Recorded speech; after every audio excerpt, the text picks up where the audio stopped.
Akrura, though he was a mantri of Kamsa, he was a great devotee of Bhagavan Krishna. And he was also one, you can say, a far blood relative also of Bhagavan.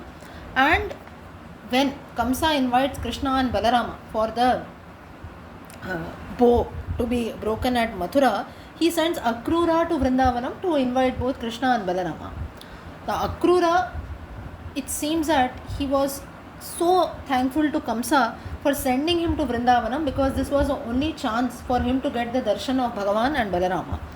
Now, Akrura was such a great devotee of Krishna that while he was going from Mathura to Vrindavanam, his entire, throughout the journey, now in those times also you have to go by foot only, so his entire journey that is there, he thought only about Krishna and Krishna alone.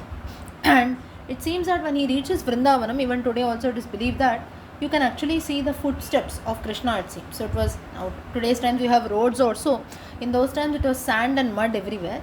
It seems that when he saw the footsteps of Bhagavan, he was so happy that he rolled himself on the footmarks of Krishna, it seems. Such was his love for Bhagavan. And while, after going to Vrindavanam and after Yashoda Devi, Nanda and so on tell that no, you cannot take up Krishna, he is such a small boy and so on, he convinces them, he convinces Krishna, Balarama, he comes and along with both Krishna and Balarama, he returns back to Mathura. And at that time it seems that inside his mind he was thanking Kamsa, it seems. That's when Bhagavan himself asks Akrura, why you are thanking Kamsa for this? Like in the conversation that was taking place, he says that why I have to thank Kamsa is, if Kamsa had not given me a chance to come from Mathura to Vrindavanam to escort both Krishna and Balarama, I would have never got the darshana of the Lord. Maybe directly I would have seen him in Mathurapuri only. But now I got such a beautiful chance that I can actually personally bring Krishna and Balarama along with me. I can speak with them, I can show my bhakti on them and so on. So it seems that he was very much thankful to Kamsa then too. And he actually felt blessed that later Krishna also gives him a darshana in his divine form, and he feels very blessed too. And on the way, while they were coming from Mathura to Vrindavanam, it seems that Akrura stops the chariot in between and he goes inside water for doing the Sandhyavandanadi karmas. In the Yamuna Nadi, he goes inside.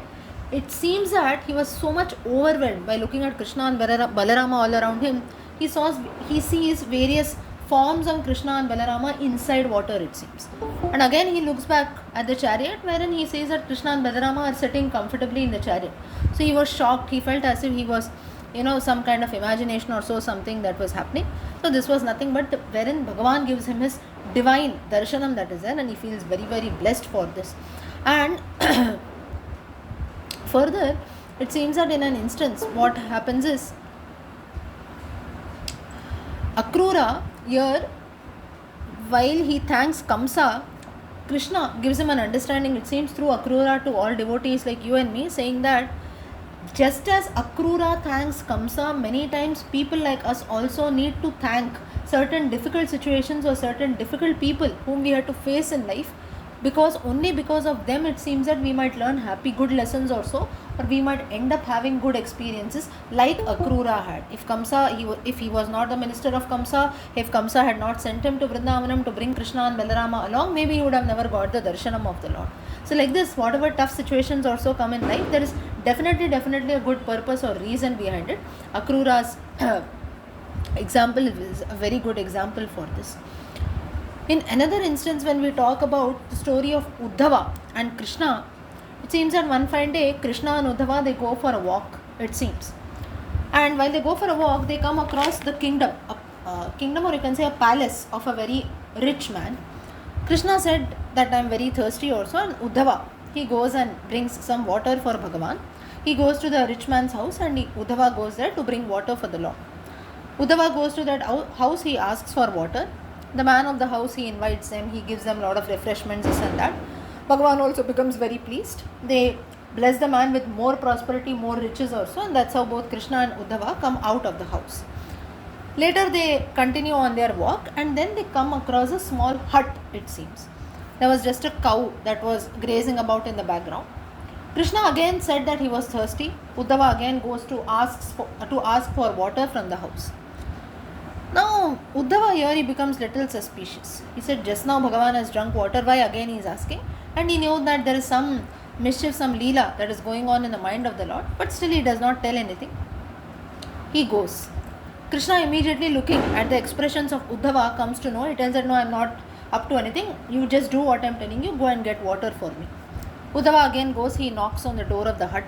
An old sage also, he opens the door. And Uddhava tells him that my friend is thirsty. And that's when the sage who was there, he says, I am very, very sorry, but I am a very poor man. Just a small hut over my head.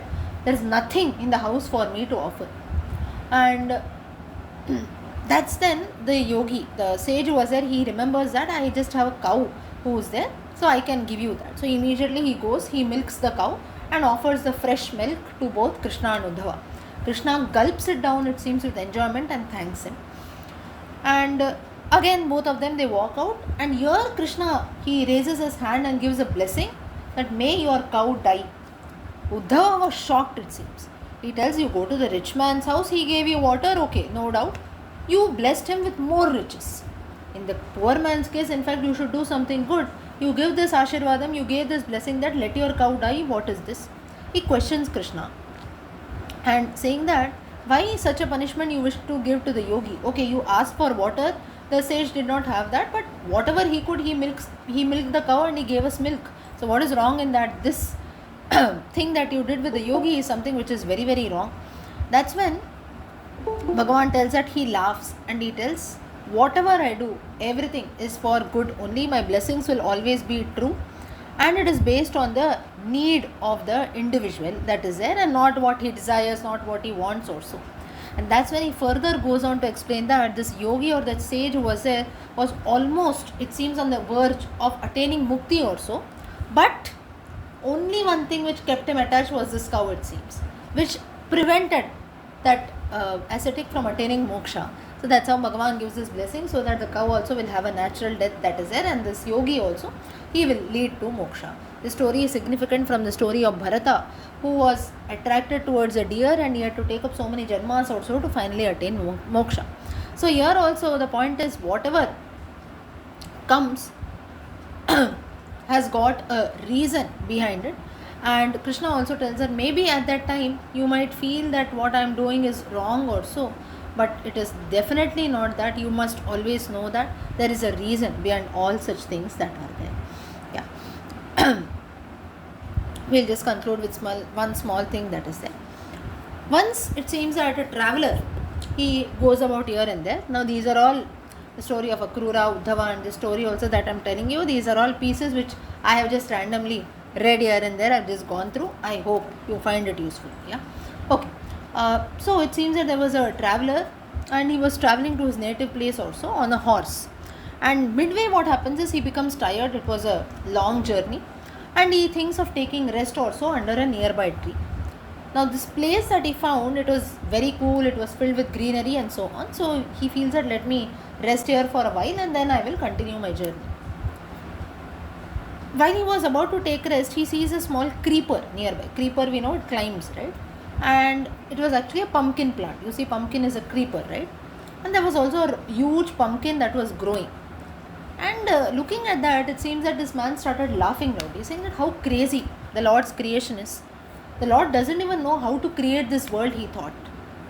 And he tells this small creeper that is there, for that Bhagavan has given such a huge fruit of a pumpkin, which that creeper cannot even hold. It is as if it is going to drop the pumpkin. And you look at this big tree in the sky above my head, it has got small fruits, maybe like an apple, a chiku and so on. How crazy God would be. A creeper which has got a huge fruit and a big tree which has got small fruits. What logic is there behind it? Thinking so, he just closes his hand and closes his eyes.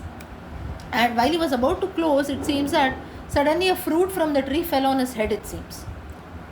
And while he did that, immediately he realized about the foolish thought, and he changes his mind and tells, oh God, you are really so great. If this pumpkin was to grow on this big tree, and if it would have fallen on my head, definitely I would have died today. So as it was just a small fruit that was growing on a big tree, it did not hurt me at all. So Lord, your creation is great, all your leelas are great, and everything that happens with a reason only. So a very, very simple story, but the point is, many times when we question different things around us, just because we do not know a reason for that or we do not know the logic behind things, doesn't mean that they are useless also. whatever happens around or whatever creation that we see around, everything has got a very, very valid and beautiful reason. Only thing is we must know that, and again, to know, we must not always keep on questioning why this is happening, why that is happening. Yatha karmam tata phalam, that as we say, but Bhagavan same thing he tells in the Gita to Arjuna, you don't worry about the fruits at all. For each and everything that we do, what will happen, what will happen, what will happen, we must not think. Otherwise, definitely, we can never lead a peaceful life. Very simple example, we have our food, right? Every day, oh, what will happen after I eat this food?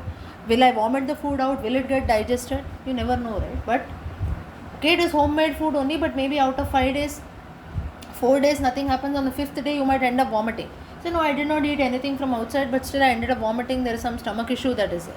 At times it can happen, but that doesn't mean that every day we think, right? Oh, maybe yesterday I vomited, so today also I will vomit. Should I eat? Should I don't eat? Do we eat? Do we stop eating? We don't do that, right? We continue doing the karma. It is the same thing that happens. We do not always have to think about the fruits. Yes, no doubt, without thinking about the results also, humanly it is impossible to do things. No doubt. Now, if for each and everything that we do, if today also we are all assembling together, you're chanting Narayanyam also, there is some purpose, right? For you as well as for me. All of you expect that, okay, for 10-15 minutes or so we chant some Narayanyam and she should share some good thoughts. And we should also be able to listen, we should like it and so. From my case also, I have some expectations that are there, okay, all of you should come along, whatever I am saying, you should listen. No doubt you don't have an option, but still, you should all like it, you should all listen, that is there. So you can see, there is some expectation that is there even in every action that we do, but too much, if we get into that, too much, if we keep thinking about that, then never ever we will be able to do anything, and we'll end up stop doing all karma, which is not acceptable. So the point is, everything that happens has got a purpose. Simply questioning without any logic is wrong, but at the same time knowing the reasons behind why a particular thing is. Maybe we'll not get the answer immediately, but yes, definitely one day the answer will be there, and at that time we'll feel really blessed that, oh, good, this happened. Yeah. So with this we'll conclude today.